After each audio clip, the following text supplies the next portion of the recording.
வணக்கம் நண்பர்களே, welcome back to epic life. நான் உங்கள் வெற்றி கூட்டாளி.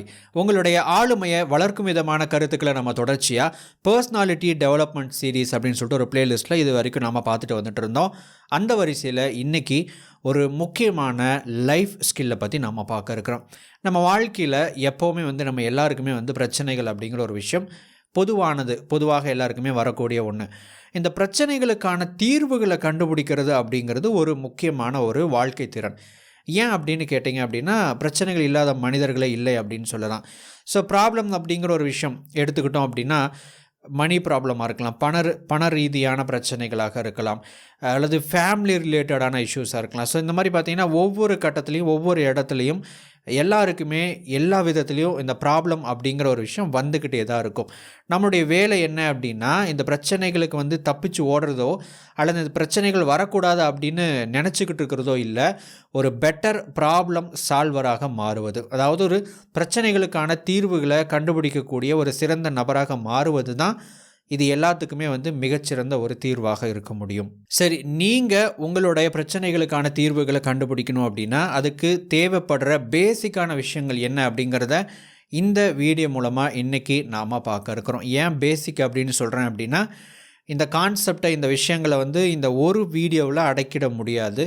இதை தொடர்ச்சியாக வரக்கூடிய அடுத்தடுத்த சீரீஸில் ப்ராப்ளம் சால்விங்க்கு என்னென்ன மாடல்ஸ் இருக்குது, டெசிஷன் மேக்கிங்க்கு என்னென்ன மாடல்ஸ் இருக்குது, ஒரு ரீசர்ச் எப்படி பண்ணுறது அப்படிங்கிற மாதிரியான மற்ற விஷயங்களையும் வச்சு தான் ஒரு ப்ராப்ளத்துக்கான சொல்யூஷனை கண்டுபிடிக்க முடியும். ஸோ அது எல்லாத்தையும் சொல்லணும் அப்படின்னா நிறையா நேரம் தேவைப்படுகிறது.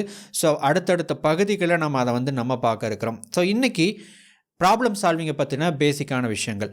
முதல்ல அந்த ப்ராப்ளம் அப்படின்னா என்ன, இது ஒரு நெகட்டிவ் வேர்டா அப்படின்னு கேட்டிங்க அப்படின்னா, என்னை பொறுத்த வரைக்கும் இது ஒரு நெகட்டிவ் வேர்டு கிடையாது.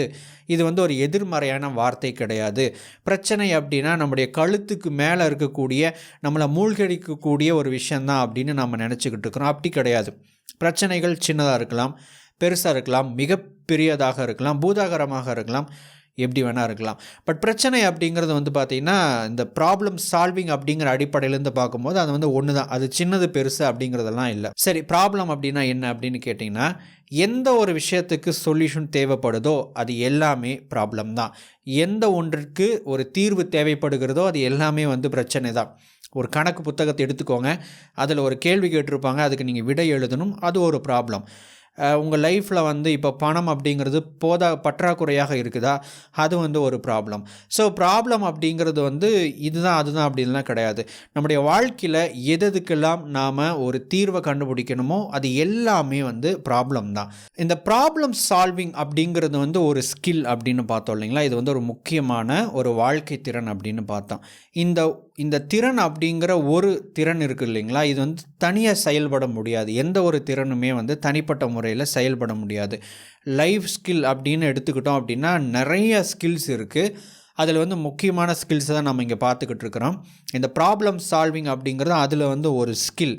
இந்த ஒரு ஸ்கில் மட்டுமே எடுத்துகிட்டு நீங்கள் டெவலப் பண்ண முடியுமா அப்படின்னு கேட்டிங்கன்னா அப்படியெல்லாம் பண்ண முடியாது.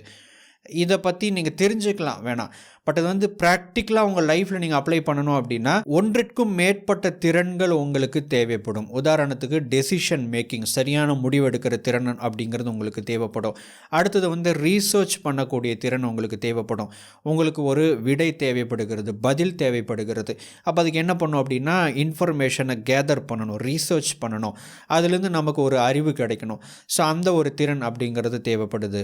அடுத்தது முக்கியமாக ஜட்ஜ்மெண்டிங் அப்படின்னு ஒன்று தேவைப்படுது. ஒரு விஷயம் இது இப்படி தான் இருக்கும் அப்படின்னு நம்ம ஜட்ஜ் பண்ணணும், இது இப்படி தான் நடக்கும் அப்படின்னு முன்கூட்டியே அதை கணிக்கணும். அந்த கணிக்கக்கூடிய திறன் அப்படிங்கிறது தேவைப்படுகிறது.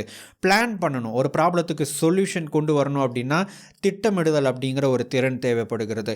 ஸோ பொதுவாக இந்த ப்ராப்ளம் சால்விங் அப்படிங்கிற ஒரு ஸ்கில் வேலை செய்யணும் அப்படின்னாவே, நான் சொன்னது ஒரு 4 விஷயம் தான் சொல்லியிருக்கிறேன், இன்னும் நிறையா இருக்குது. ஸோ இது எல்லாமே ஒன்றா சேர்ந்து ஒரு கூட்டுக்கலவையாக ஒரு நபருக்குள்ளே வேலை செய்யும் போது மட்டும்தான் இந்த ப்ராப்ளத்துக்கான சொல்யூஷனை வந்து ஆக்சுவலி வந்து கொண்டு வர முடியும்.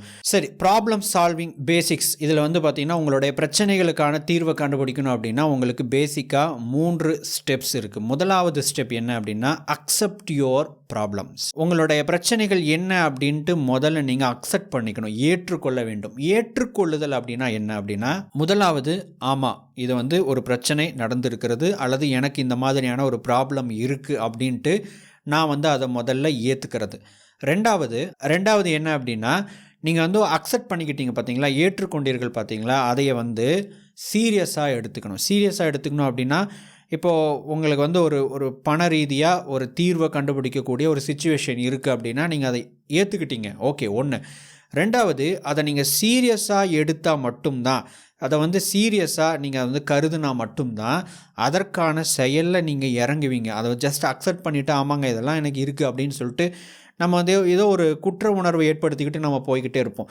ஸோ நம்ம அதை வந்து சீரியஸாக எடுக்கணும். சீரியஸாக எடுக்கிறோம் அப்படின்னாவே என்ன அர்த்தம் அப்படின்னா நாம் இதற்கான தீர்வை கண்டுபிடிக்க நம்ம முயல்கிறோம் அப்படிங்கிறத நம்முடைய மனதிற்கு நாம் தெரியப்படுத்துகிறோம்.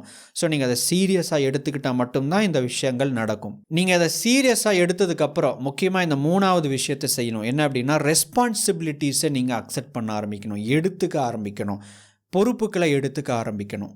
ஏன் பொறுப்புகளை எடுத்துக்க ஆரம்பிக்கணும்? முதல்ல பொறுப்புகள் அப்படின்னா என்ன அப்படின்னா நம்முடைய வாழ்க்கையில் ஒரு பண ரீதியாக நமக்கான தீர்வுகளை கண்டுபிடிக்கிற சிச்சுவேஷன் வருது அப்படின்னா நாம் வந்து இன்னும் கொஞ்சம் அதிகமாக உழைப்பதற்கோ அல்லது நம்முடைய திறன்களை பட்டை தீட்டுவதற்கோ அல்லது என்ன தேவையோ, ஏதாவது ஒரு புதுசாக ஒரு கோர்ஸை நான் ஸ்டடி பண்ணணுமா, அல்லது புதுசாக ஒரு விஷயத்தை நான் கற்றுக்கணுமா, புதுசாக ஒரு ஸ்கில்லை டெவலப் பண்ணணுமா, வேறு ஒரு ஃபீல்டுக்குள்ளே என்ட்ராகணுமா, அல்லது ரிஸ்க் எடுக்கணுமா, ஒரு ஆண்ட்ரப்ரனர் ஆகணுமா, ஸோ என்ன பண்ணணும். சரி, இந்த மாதிரி ஒரு விஷயம் வரும்போதே அதில் நிறைய பொறுப்புகள் இருக்கிறத உங்களால் பார்க்க முடியுது இல்லைங்களா. ஒரு பிஸ்னஸ் பண்ணணும் அப்படின்னாலும் சரி, ஒரு புது கோர்ஸை எடுக்கணும் அப்படின்னாலும் சரி, சிம்பிளாக சொல்லணும் அப்படின்னா நீங்கள் ஒரு எக்ஸாமுக்கு படிக்கணும் அப்படின்னாலும் சரி, அதற்கான நேரத்தை ஒதுக்கணும். நீங்கள் நேரத்தை ஒதுக்குறது முக்கியம் இல்லை, அந்த நேரத்தை நீங்கள் சரியாக பயன்படுத்தி படிக்கணும். படிக்கிற விஷயத்தை வந்து நீங்கள் என்னென்ன பண்ணணும், அதை ரிவிஷன் பண்ணணும். ஸோ அப்போ இது எல்லாமே வந்து உங்களுக்கான பொறுப்புகள். இந்த ரெஸ்பான்சிபிலிட்டிஸை நீங்கள் எடுத்துக்க ஆரம்பிக்கணும். அப்போ தான் உண்மையாகவே நீங்கள் தீர்வுகளை கண்டுபிடிக்க முடியும். அடுத்தது 4வது ரொம்ப ரொம்ப முக்கியமான விஷயம் என்ன அப்படின்னா ஒரு விஷயத்தை கண்டுபிடிக்கணும். அது என்னன்னா எந்த ஒன்று உங்களை நீங்கள் முன்னேற விடாமல் அல்லது அந்த தீர்வை கண்டுபிடிக்க விடாமல், அந்த தீர்வுக்கான செயல் திட்டங்களை வந்து செயல்படுத்த விடாமல் பிடிச்சி இழுத்துக்கிட்டு இருக்குது அப்படிங்கிற அந்த விஷயத்தை கண்டுபிடிக்கணும். ஸோ அது ஏன் கண்டுபிடிக்கணும், அது ஏன் தெரிஞ்சுக்கணும் அப்படின்னு கேட்டிங்கன்னா அப்போ தான் உண்மையாகவே நீங்கள் அதுலேருந்து வெளியே வர முடியும். இது வந்து இழுத்துக்கிட்டு இருக்குது. எக்ஸாம்பிள், எனக்கு சம்திங் ஒரு லேக் ஆஃப் எனர்ஜி, நான் வந்து காலையில் எழுந்திருச்சு படிக்கணும் அப்படின்னு நினைக்கிறேன், ஆனால் வந்து என்னால் எழுந்திருக்க முடியல, தூக்கமாக வருது அப்படின்னா ஸோ நம்மளை உண்மையாகவே நம்மளை வந்து what is holding me back அப்படிங்கிறத வந்து நம்ம கண்டுபிடிக்கணும். Okay, lack of energy. So lack of energy அப்படிங்கிறதான் என்னை பிடிச்சி இழுத்துக்கிட்டு இருக்கு, என்னால் வந்து நான் எழுந்திருக்க விடாமல் தடுத்துக்கிட்டு இருக்கு.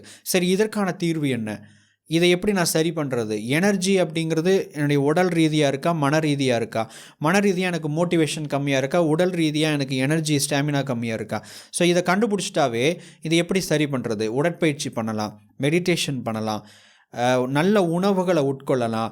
ஸோ இந்த மாதிரி நம்முடைய கொஞ்சம் திங்க் பண்ண அல்ல அந்த விஷயங்களை நம்ம சரி பண்ண ஆரம்பித்தாவோ நம்மளை வந்து எது பிடிச்சி இழுத்துக்கிட்டு இருக்கோ அதிலேருந்து நம்ம விடுவித்து கொண்டு நம்ம வெளியேற முடியும். நீங்கள் வெளியேறினா தான் நீங்கள் நினைக்கிற விஷயத்தை வந்து செய்ய முடியும். ஸோ அக்செப்டிங் எ ப்ராப்ளம் அப்படிங்கிறது என்ன அப்படின்னா ஜஸ்ட்டு ஆமாம் நான் ஏற்றுக்கிறேன் அப்படிங்கிறது மட்டும் இல்லை, அதை தாண்டி இந்த 4 ப்ராசஸும் நடக்கணும். சரி, அடுத்தது 2வது ஸ்டெப் என்ன அப்படிங்கிறத பார்க்குறதுக்கு முன்னாடி இன்னொரு புக் ரெக்கமெண்டேஷன். நீங்கள் எதை ஆழமாக நம்புறீங்களோ அந்த விஷயம் உங்களுடைய வாழ்க்கையில் நடந்து கொண்டே இருக்கிறது எனும் கருத்தை கற்றுக்கொள்ள யூ ஆர் த பிளசிபோ எனும் புத்தகத்தை நான் ரெக்கமெண்ட் செய்கிறேன். இப்புத்தகத்தின் கருத்துக்களை குறைவான நேரத்தில் கற்றுக்கொள்ள குக்கு எஃப்எம் மூலம் இப்புத்தகத்தின் ஃபுல் புக் சம்மரியை தமிழில் கேளுங்கள். குக்கு எஃப்எம் ப்ளே ஸ்டோரில் 4.5 ஸ்டார் ரேட்டிங் வாங்கிய ஒரு app. 5000+ hours of audio content இருக்கிற தரமான ஆப். இதில் motivation, biography, self help, money, நாவல்ஸ்னு பல்வேறு ஜேர்னல்ஸ் அடங்கிய ஒரு ஆப் தான் குக்கு எஃப்எம். பல மொழிகளில் audio books and book summaries இருக்குது. முக்கியமாக நம்ம சுய முன்னேற்றம் சார்ந்த முக்கியமான புத்தகங்களோட புக் சம்மரிஸ் தமிழ் மொழியில் இருக்குது. இது ஒரு ப்ரீமியம் ஆப். நார்மலாக ரூ. 399 ஒரு வருஷத்துக்கான சப்ஸ்கிரிப்ஷன் சார்ஜ். நம்ம எபிக் லைஃப் பார்வையாளர்களுக்கு வெறும் ரூ. 199 ஒரு வருஷத்துக்கான ப்ரீமியம் கண்டென்ட்டை கேட்க முடியும். ELT50 அப்படிங்கிற கூப்பன் கோடை பயன்படுத்தும் முதல் 250 நபர்களுக்கு ஒரு வருஷத்துக்கான ப்ரீமியம் கண்டென்ட்டை ரூ. 199 பெற முடியும். இந்த ஆப்பை டவுன்லோட் பண்ணுறதுக்கான லிங்க் கீழே டிஸ்கிரிப்ஷனில் கொடுத்துருக்கேன். கிளிக் பண்ணி டவுன்லோட் பண்ணுங்கள். இப்போது step number 2, identify what is the problem. எக்ஸாக்டாக என்ன பிரச்சனை அப்படிங்கிறத நீங்கள் கண்டுபிடிக்கணும். இதை தெரிஞ்சுக்கணும் அப்படின்னா நீங்கள் ஒரு 3 கேள்விகளை நீங்கள் கேட்டுக்கொள்ளணும். முதலாவது கேள்வி என்ன அப்படின்னா, இப்போ உங்களுக்கு ஒரு சிச்சுவேஷன், ஒரு சூழ்நிலை அப்படின்னு ஒன்று உருவாகி இருக்குது. அந்த சிச்சுவேஷன் என்ன, அதாவது நீங்கள் எதை ப்ராப்ளம் அப்படின்னு நினைக்கிறீங்களோ அது சார்ந்த அந்த சூழ்நிலை இருக்குது இல்லைங்களா, அந்த சூழ்நிலை என்ன அப்படிங்கிறத முதல்ல கண்டுபிடிங்க. ரெண்டாவது, இந்த சிச்சுவேஷனை பற்றி உங்களுக்கு என்னென்னலாம் தெரியும் அப்படிங்கிறத முதல் கேள்வியாக நீங்கள் கேட்டுக்கோங்க. இந்த சூழ்நிலையின் விளைவாக உங்களை சுற்றி என்ன நடந்துக்கிட்டு இருக்கு, உங்களுக்கு என்ன நடந்துக்கிட்டு இருக்கு, உங்களுடைய கோல் என்ன, உங்களுடைய கோலை அச்சீவ் பண்ண விடாமல் இந்த சிச்சுவேஷன் என்ன பண்ணிக்கிட்டு இருக்கு, இந்த சிச்சுவேஷன்னால் ஆக்சுவலி ஃப்யூச்சரில் என்ன நடக்கிறதுக்கு வாய்ப்பு இருக்குது அப்படின்னு சொல்லிட்டு உங்களுடைய அந்த சிச்சுவேஷன் ரிலேட்டடாக என்ன விஷயங்களை தெரிஞ்சுக்கணுமோ அதை பற்றி கேள்விகள் கேளுங்க. ஸோ இந்த சிச்சுவேஷனை பற்றி முழுசாக முதல்ல தெரிஞ்சுக்கோங்க. ஓகே, சிச்சுவேஷன் என்ன அப்படிங்கிறத நம்ம புரிஞ்சுக்கிட்டோம். இப்போ ரெண்டாவது கேள்வி என்ன அப்படின்னா, இந்த சிச்சுவேஷனில் என்னுடைய எய்ம் என்ன, நான் என்ன நினைக்கிறேன், நான் எதை அடையணும்னு நினைக்கிறேன், எதிலிருந்து வெளியே வரணும்னு நினைக்கிறேன், எனக்கு என்ன தேவை அப்படிங்கிற இந்த ரெண்டாவது கேள்வியை கேட்டுக்கோங்க. இப்போ மூன்றாவது முக்கியமான கேள்வி என்ன அப்படின்னா, இந்த ப்ராப்ளத்தை நீங்கள் எப்படி டிஃபைன் பண்ணுவீங்க. முதல்ல சிச்சுவேஷன், ரெண்டாவது உங்களுக்கு என்ன வேணும், இந்த சிச்சுவேஷனில் உங்களுக்கு எக்ஸாக்டாக என்ன நடக்கணும்னு நினைக்கிறீங்க அப்படிங்கிற ரெண்டாவது கேள்வி. மூணாவது கேள்வி என்ன அப்படின்னா, இந்த ப்ராப்ளத்தை நீங்கள் சரியாக டிஃபைன் பண்ணணும். ஸோ சரியாக டிஃபைன் பண்ணணும் அப்படின்னா என்ன அப்படின்னா, சில பேர் பார்த்திங்கன்னா, நான் பிஸ்னஸ் பண்ணணுங்க, எனக்கு பிஸ்னஸ் பண்ணுறதுக்கு பணம் நிறைய தேவைப்படுது, என்கிட்ட பணம் இல்லை, அதனால் என்னால் பிஸ்னஸ் பண்ண முடியல அப்படின்னு சொல்லுவாங்க. இந்த இடத்துல 2 விஷயங்களை ஆழமாக சிந்திக்க வேண்டியது இருக்குது. முதலாவது என்ன அப்படின்னா, பணம் இல்லை அப்படிங்கிறது ஓகே, ப்ராக்டிக்கலி ஒரு ப்ராப்ளம், அது ஒன்று. ரெண்டாவது, அந்த பணம் வந்துட்டால் கூட அல்லது அந்த பணம் இருக்கும்போது கூட அந்த பிஸ்னஸில் அவங்க முயற்சியில் ஈடுபட்டு இருக்கும்போது அவங்க ஜெயிச்சாங்களா அல்லது முன்னேறினாங்களா, அல்லது அவங்க கையில் என்ன இருக்கோ அதை வச்சு அவங்களால ஏதாவது செய்ய முடிஞ்சதா அப்படின்னா, லைக் அவங்களால ப்ராஃபிட் பார்க்க முடிஞ்சதா, சக்ஸஸ் பண்ண முடிஞ்சதா அப்படிங்கிறதான் இங்கே கேள்வி. அப்போ சக்ஸஸ் பண்ண முடியல அப்படிங்கிற பட்சத்தில் இந்த இடத்துல ரெண்டாவதாக இன்னொரு ரகசியமான ஒரு ப்ராப்ளம் மறைஞ்சிக்கிட்டு இருக்குது. என்ன அப்படின்னா, அந்த பிஸ்னஸை கொண்டுட்டு போகக்கூடிய ஸ்கில் இருக்குது இல்லைங்களா, அந்த மைண்ட் செட் இருக்குது இல்லைங்களா, அது ஒரு நபர்கிட்ட இல்லாமல் இருக்கும்போது பணம் இல்லை அப்படிங்கிறத அவர் ப்ராப்ளமாக நினச்சிக்கிட்டு இருக்கலாம். ஆனால் இன்னொரு விதத்தில் பார்த்திங்கன்னா, அவர் அந்த பிஸ்னஸை சரியாக எடுத்துகிட்டு போகக்கூடிய திறன் இல்லாமலும் இருக்கார், பணமும் இல்லாமல் இருக்குது. அப்போது இவர் என்ன நினச்சிக்கிறாருன்னா, பணம் இல்லாததுனால தான் என்னால் முன்னேற முடியல அப்படின்னு இவர் நினச்சிக்கிட்டு இருக்கலாம். ஆனால் உண்மையில் என்ன அப்படின்னா, அவருக்கு தேவைப்படுகிற அந்த திறன் அப்படிங்கிறதும் அவர்கிட்ட இல்லாமல் இருக்கலாம். ஸோ அதை நீங்கள் கண்டுபிடிக்கணும். ஸோ ஜஸ்ட்டு மேலோட்டமாக ஒரு பிரச்சனையை நீங்கள் அணுகாமல், ஒரு பிரச்சனையை பார்க்காம, அதை தாண்டி அதோடு தொடர்புடைய மறைந்திருக்கக்கூடிய பிரச்சனை என்ன அப்படிங்கிறதையும் நீங்கள் டிஃபைன் பண்ணணும். இப்போ இந்த 3 கேள்விகளை கேட்டு முடிச்சிட்டிங்க அப்படின்னா, அடுத்தது மூணாவது ஸ்டெப், இதற்கு மாற்றாக என்னென்ன தீர்வுகள் இருக்குது அல்லது என்னென்ன யோசனைகள் இதற்கு தீர்வாக அமையும் அப்படின்னு யோசிக்கணும். சரி, அதுக்கு என்ன பண்ணலாம் அப்படின்னு கேட்டிங்கன்னா, 2 விஷயங்களை பண்ணலாம். அதில் முதலாவது, மக்களோடு நீங்கள் பேச வேண்டும். ஸோ மக்களோடு பேச வேண்டும் அப்படின்னா, நீங்கள் டிஸ்கஸ் பண்ணணும் அப்படின்னா, நீங்கள் எல்லாத்துக்கிட்டையும் போயிட்டு இதை பற்றி டிஸ்கஸ் பண்ணக்கூடாது, எல்லாத்துக்கிட்டையும் நீங்கள் இதை பற்றி பேசக்கூடாது. யார்கிட்ட போய் இதை பற்றி நம்ம டிஸ்கஸ் பண்ணணும் அப்படின்னா இதற்கான தீர்வு கிடைக்கும் அப்படின்னு சரியான ஒரு நபரை கண்டுபிடிச்சி அவர்கிட்ட போய் தான் இதை பற்றி நீங்கள் பேசணும். இப்போ உதாரணத்துக்கு, பிஸ்னஸ் பண்ணாத ஒரு நபர்கிட்ட போயிட்டு பிஸ்னஸ் அட்வைஸை கேட்டிங்க அப்படின்னா அது கண்டிப்பாக பெரிய அளவில் உங்களுக்கு ஹெல்ப் பண்ணாது. இல்லை பிஸ்னஸ் நாலேஜ் இருக்கக்கூடிய ஒரு நபர், அவர் பிஸ்னஸ் பண்ணலை, பட் அவர் பிஸ்னஸை பற்றின நிறைய விஷயங்கள் அவருக்கு தெரியும் அப்படிங்கிற பட்சத்தில் நீங்கள் அவர்கிட்ட போய் கேட்டிங்க அப்படின்னா மேபி உங்களுக்கு கொஞ்சம் ஒரு நாலேஜ் கிடைக்கலாம், இன்ஃபர்மேஷன் கிடைக்கலாம். ஸோ பிஸ்னஸ் பண்ணின ஒரு நபர், அதாவது நீங்கள் இப்போ என்ன சிச்சுவேஷன் ஃபேஸ் பண்ணிக்கிட்டு இருக்கிறீங்களோ அதை ஏற்கனவே அவர் ஃபேஸ் பண்ணியிருக்கிறாரு அப்படிங்கிற நபர்கிட்ட போய் நீங்கள் கேட்குறீங்க அப்படின்னா அங்கேருந்து உங்களுக்கு நல்ல ஒரு யோசனை கிடைப்பதற்கான வாய்ப்புகள் இருக்குது. ஸோ நீங்கள் போய் அணுகக்கூடிய டிஸ்கஸ் பண்ணக்கூடிய அந்த நபர்கள், அந்த பர்சன்ஸ் வந்து பார்த்தீங்கன்னா நீங்கள் கேட்குற அந்த டிஸ்கஸ் பண்ணுறதுக்கு சரியான தகுதி வாய்ந்த நபர்களாக இருக்கும்படிக்கு நீங்கள் பார்த்துக்கொள்ளணும். ஸோ அந்த மாதிரி நீங்கள் மற்றவங்க கிட்ட போய் உங்களுடைய ப்ராப்ளம் பற்றி நீங்கள் டிஸ்கஸ் பண்ணும்போது உங்களுக்கு உங்களுக்கு என்ன தெரியுமோ அதை தாண்டி எக்ஸ்ட்ராவாக ஒரு விஷயம், ஒரு இன்ஃபர்மேஷன், ஒரு நாலேஜ், ஒரு ஐடியா, இது எல்லாமே வந்து உங்களுக்கு கிடைக்கிறதுக்கான வாய்ப்புகள் இருக்குது. ரெண்டாவது என்ன பண்ணலாம் அப்படின்னா திங்கிங், யோசனை, சிந்தித்தல். ஸோ சிந்தித்தல் அப்படின்னு வரும்போது ஜஸ்ட்டு எப்படி நம்ம சிந்திக்கணும் அப்படின்னு ஒரு விஷயம் இருக்குது இல்லைங்களா? ஒரு ப்ராப்ளம் இருக்குது அல்லது ஒரு டெசிஷன் எடுக்கணும், ஒரு முடிவு எடுக்கணும். ஸோ அந்த முடிவை எடுக்கணும் அப்படின்னா நம்ம எப்படி சிந்திக்கணும் அப்படின்லாம் நிறையா விஷயங்கள் இருக்குது. ஸோ இதை பற்றி நம்ம அடுத்தடுத்து ஃப்யூச்சரில் வரக்கூடிய வீடியோஸில் அதை பற்றின மாடல்ஸை வச்சு நம்ம பார்க்க இருக்கிறோம். எப்படி சிந்திக்கணும் அப்படிங்கிற மாடல்ஸ் எல்லாமே இருக்குது. ஸோ இப்போதைக்கு இந்த ப்ராப்ளம் சால்விங்கை பொறுத்த வரைக்கும் ஒரு பிரச்சனைக்கான தீர்வுகள் இருக்குது அப்படின்னா நம்ம ஆல்ரெடி ஜிம்ரானுடைய ஒரு வெல்த் மைண்ட் செட் வீடியோவில் நம்ம பார்த்துருக்குறோம். Think on paper. நீங்கள் வந்து பேப்பரில் திங்க் பண்ணுங்கள். பேப்பரில் திங்க் பண்ணுங்கள் அப்படின்னா உங்களோட எக்ஸாக்ட் ப்ராப்ளம் என்ன அப்படிங்கிறத ஒரு பேப்பரில், ஒரு நோட்டில் எழுத ஆரம்பிங்க.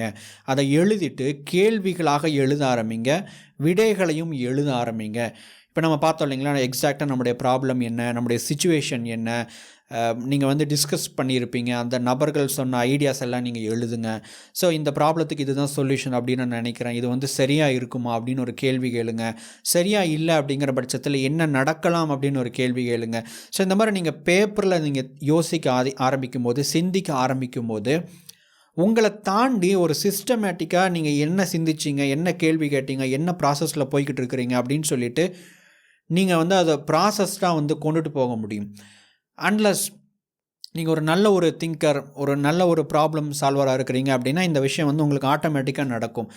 பட் நாம் நல்ல ப்ராப்ளம் சால்வராக இல்லாத பட்சத்தில் இது வந்து ஒரு வெறும் பயிற்சி மட்டும்தான். ஜஸ்ட் இது வந்து ஒரு எக்ஸசைஸ் மட்டும்தான். திங்க் ஆன் பேப்பர் அப்படிங்கிறது எப்போவுமே வந்து பேப்பரில் யோசிச்சுக்கிட்டே இருக்கக்கூடாது. ஜஸ்ட் இது வந்து ஒரு டெம்பரவரியாக நீங்கள் அந்த மாதிரி சிந்திப்பதற்கு நீங்கள் பயிற்சி எடுக்கிறதுக்கான ஒரு முறை தான் இந்த திங்க் ஆன் பேப்பர் அப்படிங்கிறது. ஸோ இந்த ஒரு மெத்தடை நீங்கள் வந்து ஃபாலோ பண்ணலாம். ஸோ இந்த மாதிரி நீங்கள் பண்ணும்போது நீங்கள் யூஸ்வலாக நார்மலாக ஒரு பிரச்சனை வரும்போது நீங்கள் எப்படி சிந்திப்பீங்களோ அதை தாண்டி நீங்கள் அதிகமாக வேறு விதத்திலேருந்து, வேறு கோணத்திலேருந்து நீங்கள் சிந்திக்க ஆரம்பிப்பீங்க.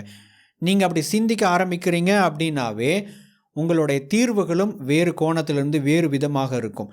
ஸோ அப்படி அப்ரோச் பண்ணும்போது நீங்கள் நார்மலாக இது வரைக்கும் என்ன டெசிஷன் எடுத்தீங்களோ அதை தாண்டி வேறு விதமான டெசிஷன்ஸ் அவங்களால எடுக்க முடியும். அது உங்களுடைய பிரச்சனைகளுக்கு ஒரு நல்ல தீர்வுகளை கொடுக்கறதுக்கு ஒரு நல்ல ஒரு விஷயமாக அமையலாம். நண்பர்களே, இந்த பகுதி இதோடு முடியறது இல்லை. அடுத்தடுத்து வரக்கூடிய வீடியோஸ்லையும் இது வந்து கண்டினியூ ஆக போகுது. அதையெல்லாம் ஒட்டு மொத்தமாக வச்சு உங்களால் புரிஞ்சிக்க முடிஞ்சுது அப்படின்னா அந்த டெசிஷன் மேக்கிங், ப்ராப்ளம் சால்விங்கை பற்றி உங்களால் வந்து ஃபுல்லாக புரிஞ்சிக்க முடியும். இந்த வீடியோ பதிவு உங்களுக்கு யூஸ்ஃபுல்லாக இருந்திருக்கும் அப்படின்னு நம்புகிறேன். அடுத்த வீடியோ பதிவில் மேலும் ஒரு பயனுள்ள தகவலோடு உங்களை சந்திக்கிறேன். தேங்க்ஸ் ஃபார் வாட்சிங்.